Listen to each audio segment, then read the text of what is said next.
요한복음 3장 5절에서 7절, 그리고 창세기 12장 12절과 17절, 창세기 2장 21절과 22절. 본문이 좀 많습니다. 예수께서 대답하시되 진실로 진실로 내게 이르노니 사람이 물과 성령으로 나지 아니하면 하나님의 나라에 들어갈 수 없느니 육으로 난 것은 육이요 영으로 난 것은 영이니 내가 네게 거듭나야 하겠다 하는 말을 놀랍게 여기지 말라. 창세기 15장 12절. 해질 때에 아브람에게 깊은 잠이 임하고 큰 흑암과 두려움이 그에게 임하였더니 17절로 갑니다. 해가 져서 어두울 때에 연기나는 화로가 보이고 타는 횃불이 쪼갠 고기 사이로 지나더라. 창세기 2장 21절. 여호와 하나님이 아담을 깊이 잠들게 하시니 잠들매 그가 그 갈빗대 하나를 취하고 살로 대신 채우시고 여호와 하나님이 여호와 하나님이 아담에게서 취하신 그 갈빗대로 여자를 만드시고 그를 아담에게로 이끌어 오시니. 자, 여기까지 봅니다. 오늘은 창조 이전의 체험과 이제 거듭남이라는 제목을 가지고 이제 말씀을 드리려고 합니다. 오늘 말씀도 어느 집사님이 요청하신 죽음에 대해서 설교해달라 그래서, 사실 뭐 기독교에서 죽음은 아무 문제가 없잖아요. 우리 살아가는 사람들이나 죽음에 대해서 걱정도 하고 염려도 하고 몸이 조금만 아파도 죽음에 대한 공포 뭐 이런 거 갖고, 또 실제로 육체적인 또 죽음에 대해서 모든 사람들이 좀 또 두려움을 또 갖기도 하고 그렇습니다만은, 성경에서는 이 죽음에 대해서는 그렇게 뭐 신경 쓰지 않습니다. 이 죽음이라고 하는 거는 그저 그냥 차원이 달라지는 것 뿐이지, 죽음은 뭐 중요한 것도 아니고 또 실제로 인간이 죽음을 경험하지도 않습니다. 성경에서 죽음이 있다라고 이야기한다면 딱 하나밖에 없어요. 그것은 육이 죽고 영이 사는 겁니다. 육이 죽는 것, 그것을 말합니다. 그런데 육이 죽는다라고 할 때 그 육은, 이 사르스라는 이 단어는 이 살과 이 뼈로 되어 있는 우리 몸을 얘기하는 게 아니라는 사실을 분명히 아셔야 됩니다. 육과 영이 서로 대비돼서 이야기할 때는 그 육은 우리의 이 육체를 말하는 것이 아니라 우리 에고를 말하는 겁니다. 그래서 에고의 죽음, 그것만이 성경에서 관심 갖는 것이고, 그것만이 인간이 유일하게 체험할 수 있는 죽음은 에고의 죽음밖에 없습니다. 그리고 영으로 살아나는 뭐 그것밖에 없습니다. 자, 1번을 봅시다. 우리는 거듭나야 하나님 나라에 들어간다라고 믿습니다. 이건 뭐 교회 다니는 사람들은 누구나 다 그렇게 믿습니다. 그런데 거듭남이 뭐냐? 어떻게 거듭나냐? 라고 한 번 더 물어보면 사람들은 흔히 이렇게 대답을 합니다. 성령 체험으로 우리가 거듭나게 된다. 이제 그래서 이제 뭐 부흥회 때 어떤 광적인 분위기가 연출되게 되면 사람들이 뜨거움을 체험하게 되고 방언, 뭐 각종 은사 같은 거 체험하게 되고, 또 체험 속에서 우린 또 주님께 대한 또 신앙 고백도 하게 되고 이제 그렇게 됩니다. 그러면서 예수 그리스도가 나의 구세주라고 하는 확실한 어떤 믿음의 확신이 생겨요. 이제 그럴 때 우리는 그것을 나는 거듭났다 라고 말합니다. 이제 과연 그렇습니까? 그런 체험을 하고 난 다음에 자신이 내가 오늘 본문 말씀에 나오는 것처럼 육이 완전히 죽고 영으로 살아갑니까? 여기 대해서 그렇게 뭐 사람들이 대답을 잘 못하죠. 또 뭐 어느 교파에서 교단에서 이야기하는 식으로 한 번 구원은 영원한 구원이다 그래서 그런 어떤 성령 체험하고 어떤 그 거듭남, 그 구원에 대한 확신을 한번 딱 갖게 되면 그것이 영원한 구원인 것처럼 얘기하는데 실제로 여러분들이 신앙생활하면서 그렇다라고 믿느냐라고 하는 겁니다. 여기에 대해서는 참 우리가 참 대답을 명확하게 할 수 있는 사람이 아마 거의 없다라고 생각합니다. 만약에 거기에 대해서 확실하게 이렇다라고 대답하면 그건 다 가짜입니다. 왜냐하면 육이 죽고 영으로 산 사람은 그렇다라고 말하지 않기 때문입니다. 그건 그때 가봐야 합니다. 2번으로 넘어갑시다. 우리가 얘기하는 이 거듭남, 그런 거듭남이 뭐냐? 육이 죽고 영으로 산다는 게 뭐냐라고 하는 것을 우리가 한번 봅시다. 이것을 여러분들에게 좀 성경 전체를 통해서 한번 얘기를 해보려고 합니다. 이와 같은 내용이 구약 성경에는 명확하지는 않지만 구약 성경을 통해서 우리는 이 거듭남에 대한 그 구약적인 시각을 볼 수 있어요. 이건 분명하게 말할 수 있습니다. 그래서 거듭남에 대한 구약적인 시각을 한번 먼저 살펴보고요. 그 다음에 신약, 특히 이제 오늘 본문을 중심으로 해서 예수님께서 말씀하신 이 거듭남이라는 것이 무엇인지에 대한 말씀을 드리려고 합니다. 여기에 대해서는요, 제가 쓴 그 아브라함의 침묵이라는 책을 여러분들이 한번 읽어보시면 이해하는 데 많이 도움이 될 겁니다. 자, 창세기 15장은요, 15장 전체는 하나님과 아브라함이 계약을 체결하는 것으로 되어 있습니다. 그건 시간 관계상 여러분들이 한번 전체를 한번 창세기 15장 전체를 한번 읽어보십시오. 제가 관심 갖는 거는 오늘 읽은 그 말씀 15장 12절 말씀 해질 때에 아브람에게 깊은 잠이 임하고 큰 흑암과 두려움이 그에게 임하였더니 라고 하네요. 그 다음 이제 17절에 가서는 하나님과 아브라함 사이에 계약 체결하는 모습이 하나님이 계약 당사자가 돼서 쪼갠 고기 사이로 타는 불꽃 같은 이건 신의 산을 상징하는 겁니다. 그렇게 지나가는 것으로 하나님이 스스로 직접 계약을 체결하는 것을 우리는 보게 됩니다.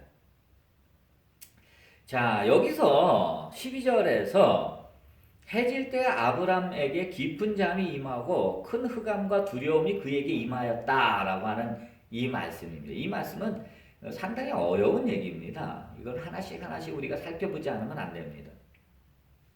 이 깊은 잠이라고 하는 이 단어는 타르데마라고 하는 단어입니다.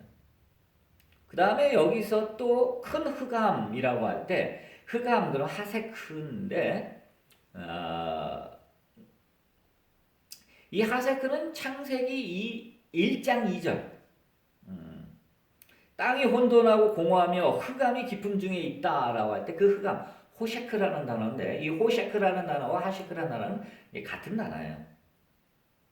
같은 뜻입니다. 그래서 영어 성경은 둘 다 그냥 다크니스라고 번역을 했는데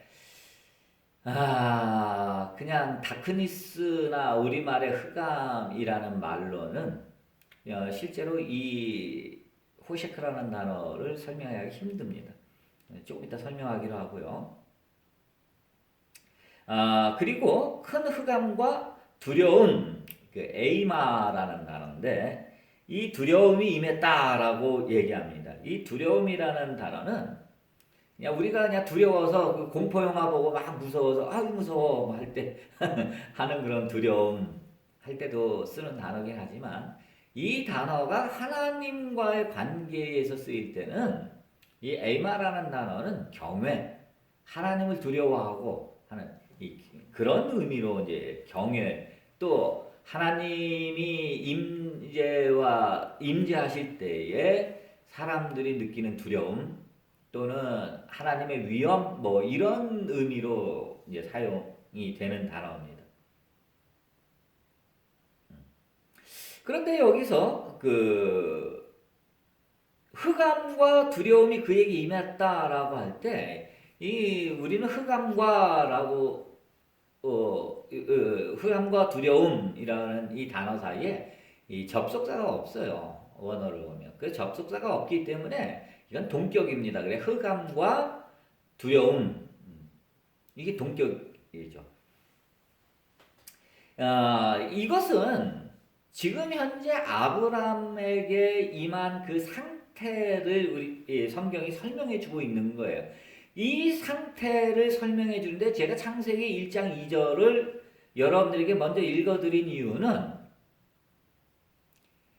지금 창세기 15장에서 아브라함에게 임한 그 상태가 창세기 1장 2절의 상태를 이게 중첩시켜서 지금 우리에게 독자들에게 보여주고 있다라고 하는 겁니다. 그 얘기는 다시 말하자면 지금 아브라함이 깊은 잠에 있어요. 그러니까 타르데마 상태에 있을 때에 그에게 펼쳐진 것은 뭐냐? 그에게 펼쳐진 것은 바로 창조 이전의 상태가 그에게 펼쳐졌다라고 하는 겁니다. 이건 매우 중요한 사실입니다.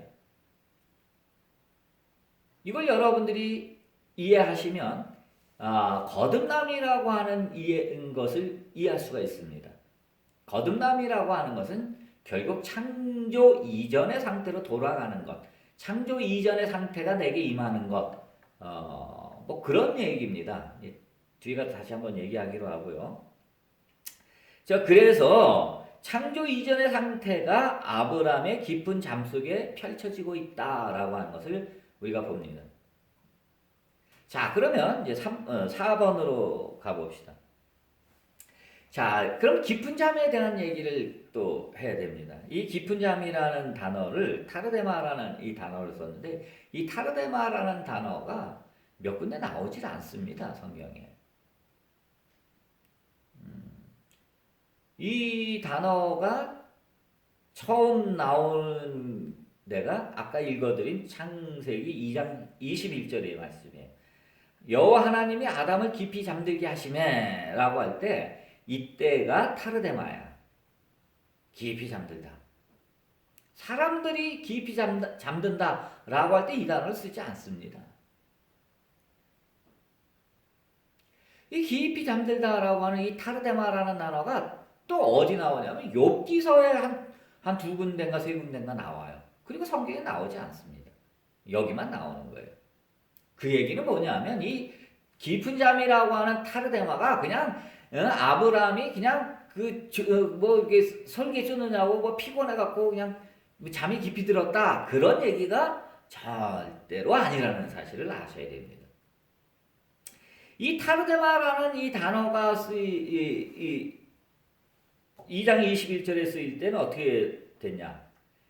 하나님이 아담을 깊이 잠들게 하시고 갈빗대를 취해서 하와를 만들어 그리고 그에게 데려옵니다. 즉 여기 아담을 돕는 배필을 하나님이 깊은 잠을 타르데마 상태에서 만들었다라고 하는 거죠. 창조입니다. 창조의 잠이에요. 구약에서는 이 타르데마라는 단어를 창조의 잠이다라고 저는 그렇게 부릅니다. 그리고 오늘 본문에서는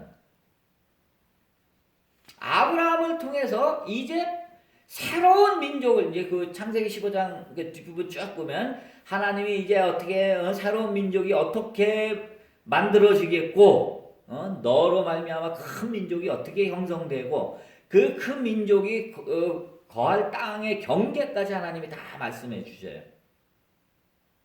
이 얘기는 아담의 타르데마 상태에서 새로운 하와라는 것을 창조했듯이 아브라함의 타르데마 상태에서 새로운 민족이 창조되는 이제 그러한 거란 말이에요.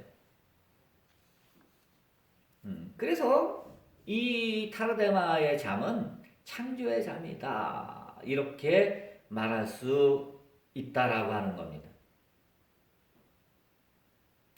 자, 이거를 이제 구약적인 사고에서 이 정리해 보면 이 잠이라고 하는 거 보겠습니까? 구약에서 말하는 이 잠이라고 하는 것은 이건 죽음 의식입니다. 죽음 의식.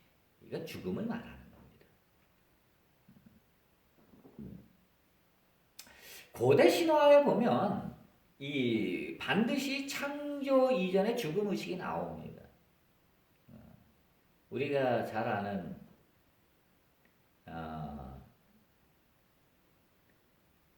그 단군 신화에도 나오는 얘기죠. 단군 신화에도 보면 호랑이하고 곰이 어떻게 갑니까? 동굴 속에 들어가잖아요.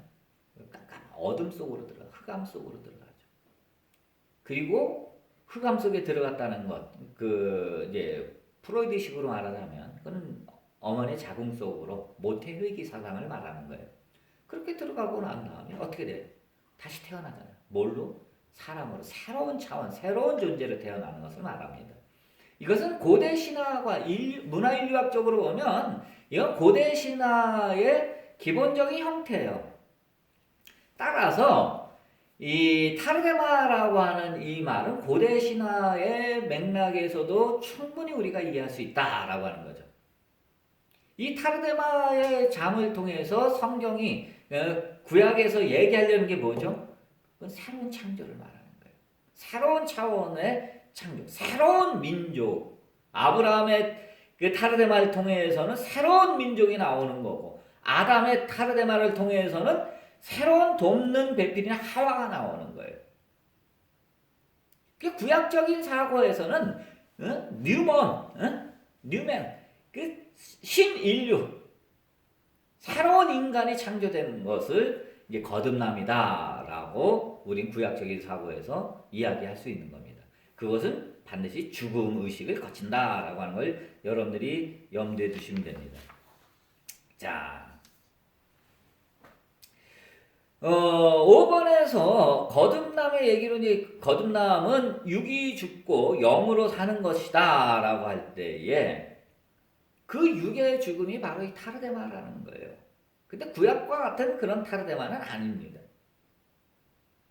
구약에서도 이 호샤크라는 단어를 통해서 우리가 볼 때 아브라함에게 창조 이전의 모습으로 그 상태로 아브라함이 되돌아가고 그리고 아브라함을 통해 새로운 민족이 나오는 뭐 이런 연출을 창세기 15장에서 해낸단 말이죠.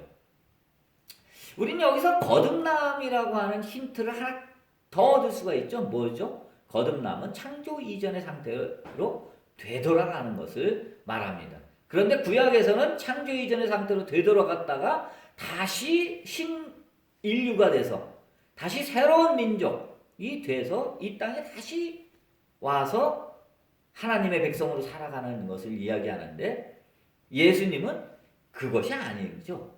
거듭남은 육이 죽고 죽음 의식을 또 타르데마를 통해서 육이 죽고 영으로 사는 것을 말해요.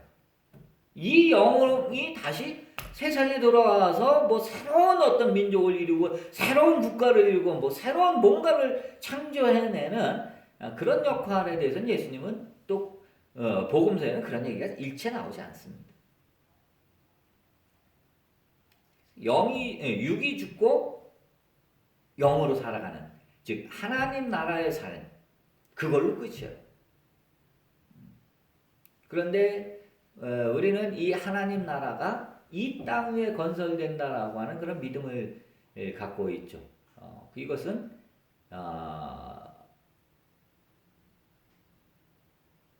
실제로 예수님이 우리에게 가르쳐준 복음하고는 다릅니다. 성경 어디에도 여기 복음서 어디에도 하나님 나라가 이 땅에 이루어지다라고 하는 얘기가 없죠. 단지 뭐 주기도문에 그런 얘기가 나오긴 하는데 그것은 하나님 나라가 이 땅에 임하는 게 아니라 하나님의 뜻이 이 땅에 이루어지는 거. 하나님의 뜻이 이루어지면 하나님 나라 아니냐? 아니 이 세상에 하나님의 뜻이 안 이루어진 적이 어디 있어? 만약에 하나님의 뜻이 이 땅에 이루어지지 않는다고 한다면 그게 하나님입니까? 그죠? 하나님의 뜻이 안 이루어진 적이 어디 있어? 그런데 이 땅이 지금 하나님 나라입니까? 그건 아니죠. 따라서 하나님 나라를 이 땅에 건설하고자 하는 것은 참 어떻게 보면 신앙을 가진 사람들이 이 땅에서의 어떤 선한 역할을 하는 데는 분명하게 도움이 됩니다. 뭐 빛과 소금이라든지 아니면 선한 열매를 맺는다든지 뭐 하는 데는 그와 같은 사상이 도움은 되지만 실제로는 하나님 나라에 대한 얘기는 근거가 없는 얘기입니다. 그리고 또 이제 6번으로 가봅시다. 이제 요한계시록에 보면 하늘이 두루마리처럼 말리고 새 하늘과 새 땅이 펼쳐진다. 이제 요한복음 끝에 가면 이 얘기가 나옵니다. 그러지만 이것도 말이 안 됩니다. 왜냐하면 새 하늘과 새 땅이 내려온다는 것은 차원이 달라진다라는 것뿐이지 이것은 여전히 구약적인 그런 사고일 뿐입니다. 예수님이 말씀하신 영이 죽고 육으로 사는 육이 죽고 영으로 사는 거다. 그 얘기하고는 다른 얘기입니다.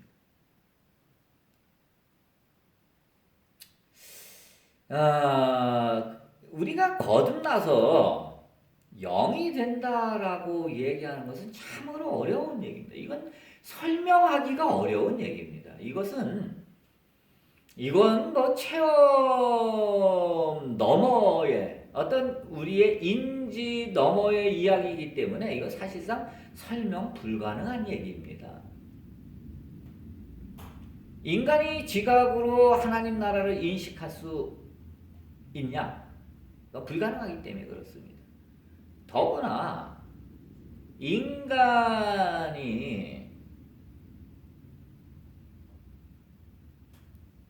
영적 삶을 산다. 이것도 실제로는 말을 위한 말일 뿐이다라고 하는 겁니다. 뭐 굳이 말로 하자면 이렇게는 얘기할 수 있습니다. 하나님 나라에 대한 이야기는 거듭난다라고 하는 얘기는 하나이자 전부가 되는 것이다 라고 하는 겁니다. 십자가의 성령하는 여기에 대해서 무라고 얘기해서 무. 없을 문자 써서 무. 그래서 십자가의 성령의 책 중에 무로서의 하나님이라는 책도 있어요. 여기에 대해서는요. 나는 아무것도 할 필요가 없다라는 제 책을 한번 보십시오. 그럼 책 그 뒷부분에 여기에 대한 얘기가 그래도 상세하게 기록되어져 있습니다. 그러므로 우리가 거듭났다라고 하는 것을 어떤 인간이 지각할 수 있고 인식할 수 있는 그런 형태의 거듭남은 존재하지 않는다라고 하는 거예요. 그것이 아무리 뭐 성령 충만이고 은혜 충만이고 뭐 은사가 어쩌고 저쩌고 뭐 신령하고 뭐 어쩌고 하더라도 결코 그것은 하나님 나라를 설명하는 말은 될 수 없습니다. 육이 죽고 영으로 산다라고 하는 이 말을 설명할 수 있는 길은 없습니다. 그것은 여러분들이 실제로 경험해 보는 수밖에 없습니다. 그래서 저는 어떻게 뭐 장황하게 설교는 했지만 결론은 설명할 수 없다라고 끝낼 수밖에 없죠. 그래서 에카르트 중세 때 그 기독교 4대 성인 중에 하나, 이게 대학자죠. 4대 대학자 중에 하나인 십자가의 성령함과 더불어 최고의 영성가로 꼽히는 에카르트, 마이스터 에카르트가 이 거듭난 상태에 대해서 한마디 이렇게 적어놓은 게 있더라고. 그래서 여러분들에게 오늘은 그 얘기를 읽어드림으로써 설교를 마치려고 합니다. 자, 마지막 7번입니다. 그 상태에 대해 마이스터 에크하르트는 이렇게 말했다. 내가 하나님께 돌아갈 때, 하나님께로 돌아갈 때라는 것은 완전히 이제 거듭나서 완전히 육이 완전히 죽고 영으로 돌아가는 것을 말하는 거예요. 그렇게 돌아갈 때 나는 하나님 안에서 사라질 것입니다. 왜 하나님 안에서 사라지죠? 거기는 하나이기 때문에, 하나의 전부인 세계이기 때문에 하나님 안에서 사라집니다. 그러니까 나와 하나님과의 구별이 없는 거죠. 오직 하나님만 있는 겁니다. 그 하나님은 대상으로서의 하나님도 아니고 우리가 인식할 수 있는 하나님도 아닙니다. 그래서 십자가의 성령화는 무라고 표현을 한 겁니다. 뭐 인간의 언어에서 그만큼 잘 표현한 단어는 없을 겁니다. 나는 하나님 안에서 사라질 것입니다. 내가 신성의 근원, 여기서 말하는 신성은 가테드를 얘기하는 겁니다. 내가 신성의 근거와 토양과 물줄기의 원천으로 귀환할 때, 즉 내가 신성 안으로 들어갈 때 아무도 나에게 내가 어디에서 왔는지 어디에 있었는지를 묻지 않을 것입니다. 그곳에는 아무도 내가 있음을 알아채지 못할 것입니다. 왜냐하면 하나님조차도 사라지기 때문입니다. 거긴 이름을 불러줄 사람, 즉 대상이 존재하지 않기 때문에 그렇습니다. 시간과 공간도 존재하지도 않고 대상도 존재하지 않고 오직 하나로서, 전부이자 하나로서 그것, 신성, 그것만이 존재하기 때문입니다. 거듭남이라고 하는 것은 바로 이렇게 되는 것을 말하는 겁니다. 기도합시다. 사랑해 주님, 우리가 거듭남을 너무 쉽게 생각하고 또 그것을 너무 쉽게 가르치곤 합니다. 그런데 성경 이 말씀과 영성가들의 이야기를 보면 거듭남은 뭐라고 설명할 수도 없고 체험되어질 수도 없는 그런 상태를 말하는 것이라는 것입니다.